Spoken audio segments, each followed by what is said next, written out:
প্ৰিয় দৰ্শক, মই সঞ্জীৱ পুনৰ এটি নতুন ভিডিঅ' লৈ আপোনালোকৰ মাজলৈ আহিছোঁ।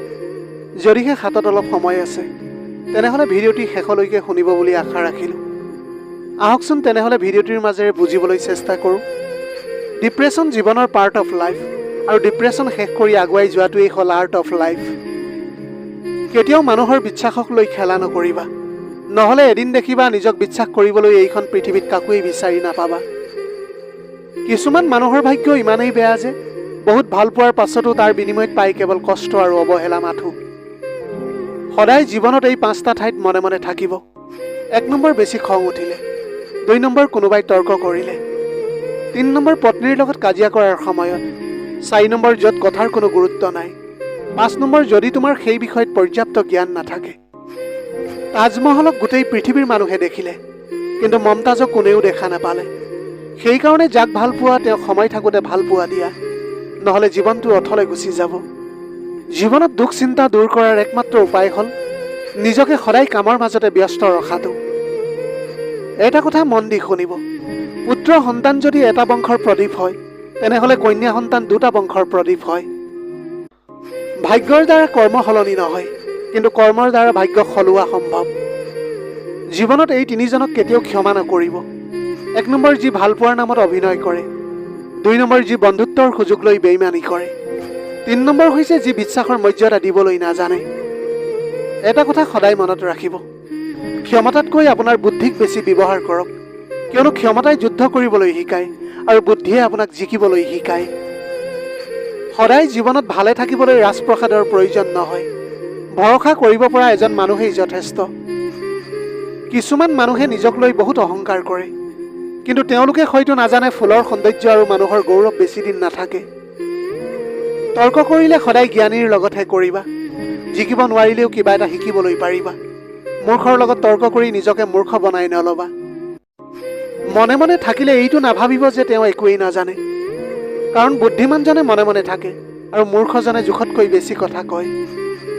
সেইজন ব্যক্তিৰ মনটো বহু বেছি ভাল, যিয়ে বাৰে বাৰে ঠগ খোৱাৰ পিছতো আনৰ বেয়া হোৱাটো কেতিয়াও কামনা নকৰে। যিগৰাকী নাৰীয়ে টকাৰ সলনি সন্মান বিচাৰে আৰু উপহাৰ সলনি সময় বিচাৰে, সেইগৰাকী নাৰী প্ৰকৃত জীৱন সংগী। বিশ্বাস যদি ভগৱানৰ ওপৰত আছে, ভগৱানে যি লিখিছে তোমাৰ কপালত সেয়াই হ'ব। আৰু বিশ্বাস যদি নিজৰ ওপৰত আছে, তুমি যি বিচাৰিছা ভগৱানে সেয়াই লিখিব তোমাৰ কপালত।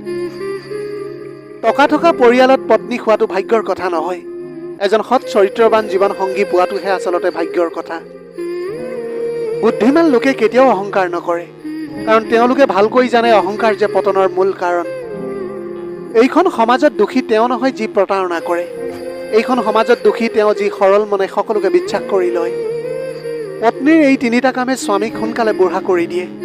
1 নম্বৰ, যদি তেওঁ মানসিকভাৱে আপোনাক ভাঙি দিয়ে। 2 নম্বৰ, স্বামীক শাৰীৰিক আৰু মানসিক সুখ দিব নোৱাৰিলে। 3 নম্বৰ, অধিক ব্যস্ততাৰ পিছতো স্বামীক আৰু অধিক মানসিকভাৱে কষ্ট দিলে। আচলতে সম্পৰ্কৰ মাজত অৰ্থ নহয়, অলপ বিশ্বাসৰহে প্ৰয়োজন। ঠিক তেনেকৈ ভাল পোৱাৰ কাৰণে ৰূপ নহয়, এটা সুন্দৰ মনৰহে প্ৰয়োজন। আমাৰ জীৱনটো জ্ঞানীৰ কাষত এটি উপহাৰ, মূৰ্খৰ কাষত এখন নাটক, ধনীৰ কাষত এখন খেলা আৰু দুখীয়াৰ কাষত এখন যুদ্ধ। জীৱনত 2টা কথা শিকি লোৱা। 1 নম্বৰ, চুপ থাকিবলৈ শিকা। 2 নম্বৰ, ক্ষমা কৰিবলৈ শিকা। কাৰণ চুপ থকাতকৈ ডাঙৰ কোনো উত্তৰেই নাই, আৰু ক্ষমা কৰাতকৈ ডাঙৰ কোনো শান্তিয়েই নাই।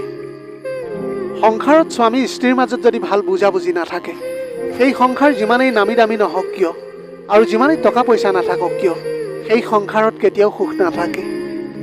সদায় ধৈৰ্য ধৰক। আজি আপোনাক যিসকলে অৱহেলা কৰিছে, সেই সকলেই এদিন আপোনাক এই সকলোতকৈ বেছি প্ৰয়োজন বুলি ভাবিব। অৱহেলাই তেতিয়াই কাঁইটৰ দৰে শৰীৰত বিন্ধে, যেতিয়া সেইবিলাক কাষৰ মানুহবোৰেই কৰে।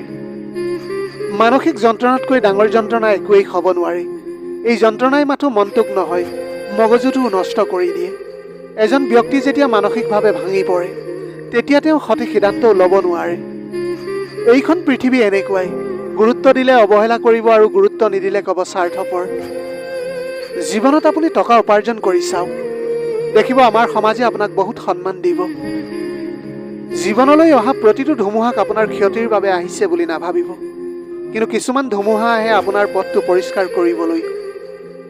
জীৱনত সমস্যা আহিলে দুখ নকৰিব, কাৰণ সুখ দুখ লৈতো জীৱন। দুখ আছে বাবেইতো সুখৰ ইমান দাম আছে। কাৰোবাক কন্দুৱাই নিজকে যদি ডাঙৰ বুলি ভাবিছে তেন্তে সেইটো আপোনাৰ ডাঙৰ ভুল। কাৰণ সেইটো অধিকাৰ বিধাতাই ব্যক্তিগতভাৱে কাৰোৰে বাবে সৃষ্টি কৰা নাই। অভিশাপ বুলি এটা শব্দ আছে আৰু সেই কষ্টৰ অভিশাপত এদিন আপুনিও কান্দিব। জীৱনত বেছি একোৱেই নালাগে, যিমানখিনি আছে সিমানখিনিতে সন্তুষ্ট থাকক। কাৰণ জীৱনৰ বহু সময় হোৱাৰ পিছত মানুহে এটা বস্তু বিচাৰে, মনৰ শান্তি। কাৰোবাক যিমানেই কাষৰ পৰা চিনি নাপাওক কিয় কেতিয়াও সকলো কথা খুলি নক'ব। মনত ৰাখিব, এইখন জগতত বিশ্বাসৰ দাম কোনেও নিদিয়ে। পখিলাৰ পিছে পিছে দৌৰি সময় নষ্ট নকৰিব। ফুলৰ বাগিচা কৰক, চাব পখিলা নিজেই আহি ধৰা দিবহি। অলপ দেৰি হ'ব কিন্তু হ'বই।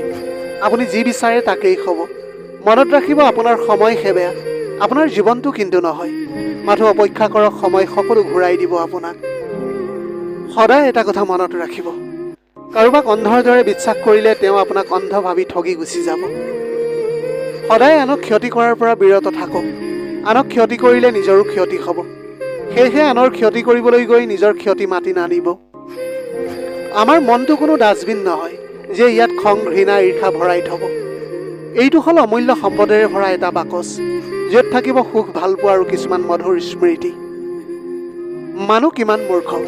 প্ৰাৰ্থনা কৰাৰ সময়ত ভাবে ভগৱানে সকলো শুনি আছে, কিন্তু নিন্দা কৰাৰ সময়ত পাহৰি যায়। আকৌ পুণ্য কৰাৰ সময়ত ভাবে ভগৱানে সকলো চাই আছে, কিন্তু পাপ কৰাৰ সময়ত সকলোবিলাক পাহৰি যায়। মানুহে দান কৰাৰ সময়ত ভাবে ভগৱান সকলোতে বিৰাজমান, কিন্তু চুৰ কৰাৰ সময়ত পাহৰি যায়। প্ৰেম কৰাৰ সময়ত ভাবে গোটেই পৃথিৱীখন ভগৱানে বনাইছে, কিন্তু কাজিয়া কৰাৰ সময়ত সকলো পাহৰি যায়। তৰ্ক যদি কৰিবই লাগে তেন্তে জ্ঞানীৰ লগত কৰক। জিকিব নোৱাৰিলেও কিবা এটা শিকিবলৈ পাৰিব। মূৰ্খৰ লগত তৰ্ক কৰাৰ অৰ্থ হ'ল নিজকে মূৰ্খ হিচাপে গঢ়ি তোলা। কাৰোবাক লৈ সমালোচনা কৰাটো যিমান সহজ, তেওঁৰ ঠাইত থিয় হৈ তেওঁৰ পৰিস্থিতি বুজি পোৱাটো সিমানেই কিন্তু কঠিন।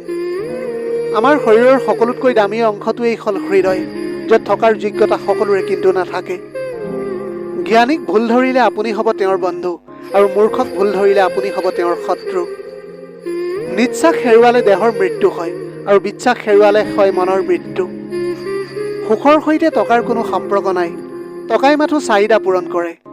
সমস্ত সুখ যদি টকা দি পোৱা গ'লহেঁতেন তেনেহ'লে ভালপোৱাও দোকানত বিক্ৰী হ'লহেঁতেন। আজি আপুনি যি বিচাৰিছে, যদি তাৰ বাবে আপুনি যুঁজিব নোৱাৰে তেন্তে আপুনি সেইটো হেৰুৱালেও তাৰ বাবে আপুনি কান্দি একোৱেই লাভ নাই। আমাৰ জীৱনটো উপন্যাসৰ দৰে, আৰু প্ৰতিটো দিনেই এটা পৃষ্ঠা। যদি এটা পৃষ্ঠা দুখী হয়, পৰৱৰ্তী পৃষ্ঠাটো সুখী হয়। গতিকে চিন্তা নকৰিব, পৃষ্ঠাবোৰ লুটিয়াই উপভোগ কৰি যাওক। আমাৰ জীৱনত কেতিয়াও ৰাস্তা হেৰাই নাযায়, একেলগে খোজকাঢ়ি যোৱা মানুহবিলাকহে হেৰাই গুচি যায়।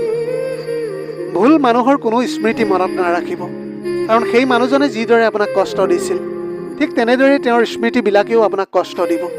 সকলো সময়তে সেয়েহে ভুল মানুহক পাহৰি যাওক একেবাৰে। কোনোবাই আপোনাৰ জীৱনৰ পৰা গুচি যোৱাৰ অৰ্থ হ'ল সঠিক মানুহজনক আপোনাৰ জীৱনলৈ অহাৰ পথটো মুকলি কৰি দিয়া। কাৰোবাৰ পচন্দৰ হোৱাটো বহুত সহজ, কিন্তু সকলো সময়তে তেওঁৰ পচন্দৰ হৈ থকাটোহে বহুত কঠিন। সীমাহীন ভালপোৱা থকাৰ স্বত্বেও কিছু কিছু সম্পৰ্ক এদিন সামান্য ভুল বুজাবুজিৰ কাৰণে কিন্তু নষ্ট হৈ যায়। লগে লগে উত্তৰ নিদিব যেতিয়া আপুনি খঙত থাকিব। ডাঙৰ কোনো প্ৰতিশ্ৰুতি নিদিব যেতিয়া বহুত সুখত থাকিব। গুৰুত্বপূৰ্ণ কোনো সিদ্ধান্ত নল'ব যেতিয়া বহুত দুখত থাকিব আপুনি। মানুহে ঘৰ সলনি কৰে, সম্পৰ্ক সলনি কৰে, বন্ধু সলনি কৰে, তথাপিও সমস্যা শেষ নহয়, কাৰণ নিজকে তেওঁ কেতিয়াও সলনি নকৰে। কষ্ট যেতিয়া চকুৰ পানী হৈ বৈ আহে তেতিয়া নিজৰ হাতৰ বাহিৰে কোনো আপোন নাথাকে চকুৰ পানী মচি দিয়াৰ বাবে। মূল্যৱান কিবা এটা হেৰুৱালেও ইমান কষ্ট নহয় যিমান কষ্ট হয় কাষৰ মানুহবোৰ পৰিৱৰ্তন হৈ গ'লে। এটা সম্পৰ্ক কেৱল তৈয়াৰ কৰিলেই নহ'ব, সেইটো মৰ্যাদা দিবলৈ শিকিব লাগিব। যাৰ মনত অলেখ আশা আৰু হেঁপাহ আছে তেওঁ কেতিয়াও হাৰ নামানে, আৰু যাৰ মনত আশা আৰু হেঁপাহ নাই তেওঁ কেতিয়াও জিকিব নোৱাৰে। জীৱনত যিসকলে জিকিবলৈ বিচাৰে তেওঁলোকে কেতিয়াও হাৰিবলৈ ভয় নকৰে, আৰু যিসকলে হাৰিবলৈ ভয় কৰে তেওঁলোকে কেতিয়াও জিকিবলৈ নোৱাৰে। মানুহে আপোনাৰ মাজত আপোনাক দেখা নাপায়, নিজকহে দেখা পায়, আৰু সেয়েহে ভাল মানুহে আপোনাক ভাল বুলি ভাবে, আৰু বেয়া মানুহে আপোনাক বেয়া বুলিয়েই ভাবে। প্ৰিয় দৰ্শক, যদিহে ভিডিঅ'টি ভাল লাগিল তেনেহ'লে লগৰ বন্ধু বান্ধৱীসকলৰ মাজত শ্বেয়াৰ কৰিবলৈ নাপাহৰিব। আপোনালোকৰ গোটেই জীৱনটো হাঁহিৰে উপচি পৰক। পাৰিলে দুখীয়াজনক অলপ সহায় কৰিবলৈ চেষ্টা কৰিব। আপোনাৰ অকণমান সঁহাৰিয়ে যদি কোনোবা এজন দুখীয়াৰ জীৱনটো সলনি কৰিবলৈ পাৰে তাতকৈ পুণ্যৰ কাম আৰু এইখন পৃথিৱীত একোৱেই হ'ব নোৱাৰে। Have a nice day.